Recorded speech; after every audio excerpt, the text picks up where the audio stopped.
स्वागत है आपका हमारे YouTube चैनल में। आज हम पढ़ेंगे क्लास 11 की राजनीति विज्ञान का चैप्टर 4 कार्यपालिका। तो इस चैप्टर के अंदर हम इसके वही 1 मार्क्स और 2 मार्क्स वाले क्वेश्चन पढ़ेंगे। पहला क्वेश्चन है हमारा, कार्यपालिका से क्या अभिप्राय है। तो सरकार का उत्तर है, सरकार का जो अंग कानूनों को लागू करता है उसे कार्यपालिका कहते हैं। गाइस, सरकार के 3 अंग होते हैं, तो जिसमें पहला हमारा हो जाता है विधायिका, दूसरा हो जाता है कार्यपालिका और तीसरा हो जाता है न्यायपालिका। तो विधायिका कानून बनाती है और कार्यपालिका कानूनों को लागू करती है और उन कानूनों की रक्षा न्यायपालिका करती है। तो क्वेश्चन नंबर 2 है हमारा, कार्यपालिका में मुख्यतः किन किन लोगों को सम्मिलित किया जाता है। तो ये पूरा चैप्टर हमारा कार्यपालिका से रिलेटेड है, पूरा कार्यपालिका के चीज़ें ही इसके अंदर क्वेश्चन पूछे जाएंगे। तो दूसरा क्वेश्चन है हमारा कि कार्यपालिका में किन किन लोगों को सम्मिलित किया जाता है। तो इसमें 4 लोगों को किया जाता है, राष्ट्रपति, प्रधानमंत्री, मंत्रिपरिषद और नौकरशाही। नौकरशाही में हमारे जो एजुकेटेड या पढ़े लिखे जो सरकारी कर्मचारी होते हैं वो सब नौकरशाही के अंदर आ जाते हैं। क्वेश्चन नंबर 3, भारत और इंग्लैंड की कार्यपालिका में प्रमुख अंतर क्या है। इसका उत्तर है, भारत का राष्ट्रपति जनता द्वारा अप्रत्यक्ष रूप से चुना हुआ अध्यक्ष होता है। अप्रत्यक्ष रूप से, डायरेक्ट नहीं चुना हुआ होता है, इनडायरेक्ट तरीके से चुना हुआ होता है। जबकि इंग्लैंड की रानी राजतंत्रीय पद्धति के द्वारा बनी राष्ट्राध्यक्ष होती है। ये भारत और इंग्लैंड की कार्यपालिका में अंतर होता है। क्वेश्चन नंबर 4, अध्यक्षात्मक कार्यपालिका किसे कहते हैं। तो जहां राष्ट्रपति कार्यपालिका तथा विधानपालिका दोनों का ही अध्यक्ष होता है उसे अध्यक्षात्मक कार्यपालिका कहते हैं। क्वेश्चन नंबर 5, अर्ध अध्यक्षात्मक कार्यपालिका भारत के किस पड़ोसी देश में पाई जाती है। तो अर्ध अध्यक्षात्मक कार्यपालिका श्रीलंका के अंदर पाई जाती है। क्वेश्चन नंबर 6 है, अनुच्छेद 74(1) में राष्ट्रपति से संबंधित किस प्रावधान का उल्लेख किया गया है। तो उत्तर है 74(1) राष्ट्रपति की सहायता और सलाह देने के लिए एक मंत्रिपरिषद होगी जिसका प्रधानमंत्री होगा। राष्ट्रपति अपने कार्यों के लिए उनकी सलाह के अनुसार काम करेगा। तो ये 74(1) में लिखा हुआ है, यह बताया गया है। क्वेश्चन नंबर 7, भारत को राष्ट्रपति को प्राप्त या को नहीं आएगा, इसमें क्या आएगा कि भारत के राष्ट्रपति को प्राप्त एक सिंह विवेक की शक्ति का उल्लेख कीजिए। सिंह विवेक का मतलब होता है जो अपनी बुद्धि अपने विवेक से काम करते हैं। तो जब किसी भी दल को लोकसभा में बहुमत नहीं मिलता तब राष्ट्रपति अपने विवेक का प्रयोग करते हुए उस व्यक्ति को प्रधानमंत्री बनाता है जिसे सदन का बहुमत प्राप्त होता है। तो उसे हम राष्ट्रपति को प्राप्त एक विवेक की शक्ति, इसका ये उत्तर होगा। क्वेश्चन नंबर 8 है, राष्ट्रपति किस व्यक्ति को प्रधानमंत्री नियुक्त करता है। तो उत्तर है, आमतौर पर राष्ट्रपति केवल उसी व्यक्ति को प्रधानमंत्री नियुक्त करता है जिसे लोकसभा में बहुमत प्राप्त होता है, वही प्रधानमंत्री बनता है। क्वेश्चन नंबर 9, राष्ट्रपति को प्राप्त वीटो शक्ति से क्या अभिप्राय। ये भी बहुत इंपॉर्टेंट क्वेश्चन है, बहुत बार पेपरों में पूछा जा चुका है कि वीटो शक्ति क्या है या वीटो शक्ति से क्या अभिप्राय होती है। तो इसमें उत्तर है, इसमें राष्ट्रपति संसद से पारित विधेयकों पर अपनी स्वीकृति देने में विलंब कर सकता है, तो इसे वीटो शक्ति कहते हैं। जैसे कोई भी कानून बनता है, कोई भी विधेयक होता है, वो लोकसभा से पास होकर राज्यसभा चला जाता है, राज्यसभा से पास होकर राष्ट्रपति के पास चला जाता है। अगर राष्ट्रपति उस बिल को या उस विधेयक को ना तो वापस करते हैं यानी कि राज्यसभा के पास नहीं भेजते हैं और ना ही उसको साइन करके आगे पास करते हैं, ना उस पर साइन करते हैं, और बल्कि उसको अपने पास रख लेते हैं, विलंब कर सकता है, तो उसे हम वीटो की शक्ति कहते हैं। क्वेश्चन नंबर 10, भारत में गठबंधन की सरकारों का युग कब से शुरू हुआ था। तो 1989 से। ये भी बहुत बार क्वेश्चन पूछा जा चुका है कि भारत में गठबंधन की सरकारें। गठबंधन की सरकार उन सरकार को कहते हैं जो 2 दल आपस में गठबंधन करके सरकार बनाते हैं। तो इसकी शुरुआत हुई थी 1989 से। क्वेश्चन नंबर 11, संविधान के 91वें संशोधन द्वारा मंत्रिपरिषद से संबंधित किस प्रावधान को सम्मिलित किया गया कि मंत्रिपरिषद के सदस्यों की संख्या लोकसभा की कुल सदस्य संख्या के 15% से अधिक नहीं होती है। ये 91वें संशोधन द्वारा रखा गया था। क्वेश्चन नंबर 12, किस व्यक्ति ने सरकार की केंद्रीय धुरी प्रधानमंत्री है की संख्या दी थी। ये भी बहुत बार क्वेश्चन पूछा जा चुका है कि किस व्यक्ति ने सरकार की केंद्रीय धुरी प्रधानमंत्री को बताया है, पर ये संख्या दी है। तो ये है प्रथम प्रधानमंत्री पंडित जवाहरलाल नेहरू। क्वेश्चन नंबर 13, राज्यपाल की नियुक्ति कौन करता है? तो राष्ट्रपति करता है। क्वेश्चन नंबर 14, राष्ट्रपति को उसके पद से कब हटाया जा सकता है? उत्तर है असंवैधानिक कार्यों के लिए। जब वो कोई ऐसा कार्य करे, असंवैधानिक कार्य करे, तब उसको उसके पद से हटाया जा सकता है। उसके लिए भी महाभियोग चलाया जाता है। क्वेश्चन नंबर 15, स्थायी कार्यपालिका से क्या तात्पर्य होता है? तो कार्यपालिका दो प्रकार के होते हैं, स्थायी और अस्थायी।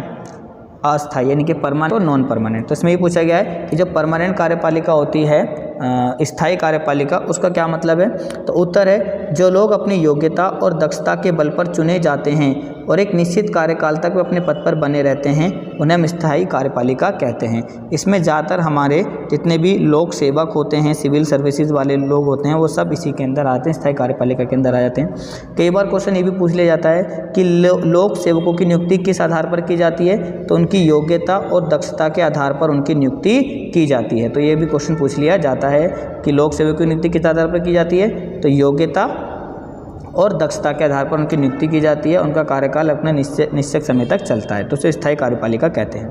क्वेश्चन नंबर 16 है, भारत में सिविल सेवा के सदस्यों की भर्ती का कार्यभार किसे सौंपा गया है? तो संघ लोक सेवा आयोग, जिसे हम यूपीएससी भी कहते हैं, संघ लोक सेवा आयोग को सिविल सेवकों के सदस्यों की भर्ती का कार्यभार सौंपा गया है।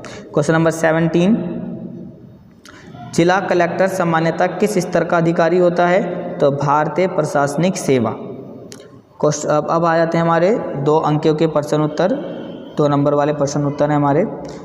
कार्यपालिका के किन्हीं 2 रूपों का वर्णन करें? तो कार्यपालिका 2 प्रकार के, संसदीय कार्यपालिका और अध्यक्षात्मक कार्यपालिका। एक थर्ड और होती है अर्ध अध्यक्षात्मक, अर्ध अध्यक्षात्मक कार्यपालिका भी होती है। तो 2 कार्यपालिका का पूछा था तुमने, संसदीय और अध्यक्षात्मक कार्यपालिका लिख ली। क्वेश्चन नंबर 2 है हमारा, संवैधानिक उत्तरदायित्व से आप क्या समझते हैं? तो अध्यक्षात्मक कार्यपालिका जो सरकार लोकसभा में विश्वास खो देती है, उसे त्यागपत्र देना पड़ता है, उसे हम सामूहिक उत्तरदायित्व कहते हैं। क्वेश्चन नंबर 3, राष्ट्रपति की आपातकालीन शक्तियों से क्या अभिप्राय है? तो जब संसद का अधिवेशन ना चल रहा हो तो राष्ट्रपति अध्यादेश जारी कर सकता है, यदि देश पर आक्रमण हो जाए तब, और यदि देश में वित्तीय संकट आ जाए तब। ये इन समय में राष्ट्रपति की आपातकालीन शक्तियाँ इस्तेमाल की जाती हैं। क्वेश्चन नंबर 4, 2 अंक वाला, राष्ट्रपति एक अलंकारिक प्रधान है, स्पष्ट करें।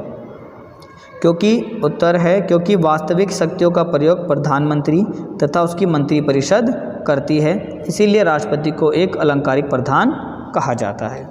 क्वेश्चन नंबर 5 है, मंत्रीगण एक साथ तैरते हैं तथा एक साथ डूबते हैं, इस कथन से आप क्या समझते हैं? ये भी बहुत बार क्वेश्चन पूछा जा चुका है और बच्चे इसको समझने में गलती कर देते हैं, समझ नहीं पाते हैं कि मंत्रीगण एक साथ तैरते और एक साथ डूबते हैं। उत्तर है, यदि एक मंत्री किसी प्रश्न का उत्तर ना दे पाए तो प्रधानमंत्री उससे त्यागपत्र देने को कहता है, यदि वह त्यागपत्र ना दे तो प्रधानमंत्री स्वयं अपना त्यागपत्र दे देता और सरकार गिर जाती है। अब इसमें कोई क्विज कंपटीशन नहीं होता कि वो प्रधानमंत्री उससे सवाल करता है और जवाब देता। प्रधानमंत्री अपने मंत्रीगणों से सवाल करता है कि आपने क्या काम करा, कैसे करा, क्यों करा, और वो जब उनकी जानकारी नहीं देता है तो प्रधानमंत्री उसे त्यागपत्र देने को कहता है। अगर वो मंत्री त्यागपत्र ना दे तो प्रधानमंत्री त्यागपत्र दे देगा। जैसे ही प्रधानमंत्री त्यागपत्र देंगे तो सारे मंत्री यानी कि वो सरकार गिर जाएगी, सरकार खत्म हो जाएगी। क्वेश्चन नंबर 6 है, प्रधानमंत्री किन शक्तियों पर निर्भर करता है, कैसे? जब सदन में पूर्ण बहुमत होता है तो प्रधानमंत्री बहुत प्रभावशाली हो जाता है, परंतु जब बहुमत नहीं होता तो उसे सभी काम सहयोगी दल के नेताओं की सलाह से करने पड़ते हैं, जिसे कहते हैं ना गठबंधन की सरकार। तो गठबंधन की सरकार में उसे प्रधानमंत्री को लोकसभा में बहुमत नहीं मिल पाता, तो गठबंधन की सरकार होने की वजह से उसे दूसरे नेताओं से सलाह यानी कि दूसरे दल के नेताओं से सलाह लेनी पड़ती है।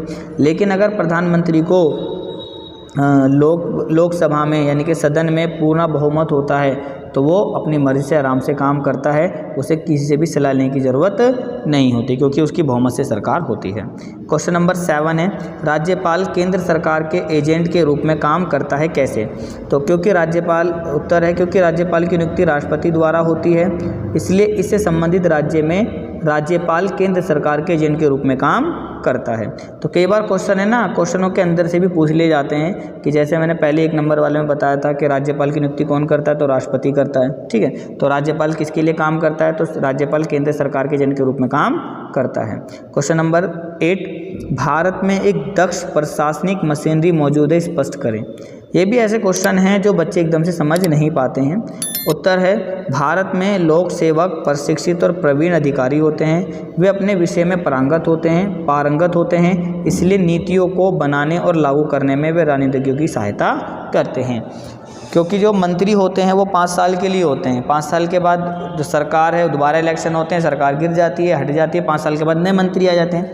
लेकिन जो हमारे लोक सेवक होते हैं, जो हमारे IAS IPS ऑफिसर्स होते हैं, जो हमारे सेक्रेटरीट होते हैं, वो ही सारी योजनाएं बनाते हैं, वो ही इन नेताओं की उन कामों में मदद करते हैं। तो भारत में एक दक्ष प्रशासनिक मशीनरी मौजूद है, इसका मतलब यही है कि जो हमारे नौकरशाही हैं, जो हमारे IAS IPS सेक्रेटरीट जितने भी ये पढ़े लोग होते हैं, वो बहुत प्रशिक्षित होते हैं, पढ़े लिखे होते हैं और अपने अपने विषयों में बहुत ज़्यादा पारंगत होते हैं। पारंगत मतलब निपुण होते हैं, अपने कामों में निपुण होते हैं। क्वेश्चन नंबर 9 है हमारा, समाज के सभी वर्गों का हिस्सा बन सके, इस उद्देश्य के लिए संविधान में क्या प्रावधान किए गए हैं। तो इसमें क्या प्रावधान किए गए हैं, तो उत्तर है, संविधान में दलित तथा आदिवासियों के लिए आरक्षण की व्यवस्था की गई है। बाद में महिलाओं और अन्य पिछड़े वर्ग को भी आरक्षण दिया गया है, ताकि समाज में सभी वर्ग नौकरशाही का हिस्सा बन सके, यानी कि IAS IPS ऑफिसर्स बन सके। क्वेश्चन नंबर 10, तो उसके लिए क्या करा गया था, क्वेश्चन नंबर 9 का एक बार और समझा देता हूँ कि जो दलित वर्ग हैं और आदिवासी वर्ग हैं, जो इतनी ज़्यादा कॉस्टली पढ़ाई नहीं कर सकते हैं, तो उनके लिए आरक्षण की व्यवस्था की गई है कि उनको आरक्षण दिया गया है। बाद में महिलाओं को भी और अन्य पिछड़े वर्ग जो OBC होता है उनको भी आरक्षण दिया गया है। क्वेश्चन नंबर 10 है हमारा, नौकरशाही का वह माध्यम जिसके द्वारा सरकार की लोक हितकारी नीतियाँ जनता तक पहुँचती हैं, क्या आप इस कथन से सहमत हैं? हाँ, क्योंकि नौकरशाही के सदस्य दक्ष और निपुण होते हैं और वे राजनीतिज्ञों की नीतियाँ बनाने और उन्हें लागू करने में सहायता करते हैं। तो ये नौकरशाही हमारे होते हैं। नौकरशाही आपको समझ में आ गया होगा, जो हमारे IAS होते हैं, IPS होते हैं और जो सेक्रेटरीट होते हैं, बड़े जो हमारे पढ़े लिखे एजुकेटेड लोग होते हैं, वही इन नेताओं की हेल्प करते हैं कोई भी नीति बनाने में और उन्हें लागू करने में। इसीलिए नौकरशाही वे माध्यम है जिसके द्वारा सरकार की लोकहितकारी नीति जनता तक पहुंच पाती है। तो आई होप ये वीडियो आपको पसंद आई होगी। अगर वीडियो पसंद आए तो लाइक करिए, शेयर करिए, सब्सक्राइब करिए। Thank you for watching.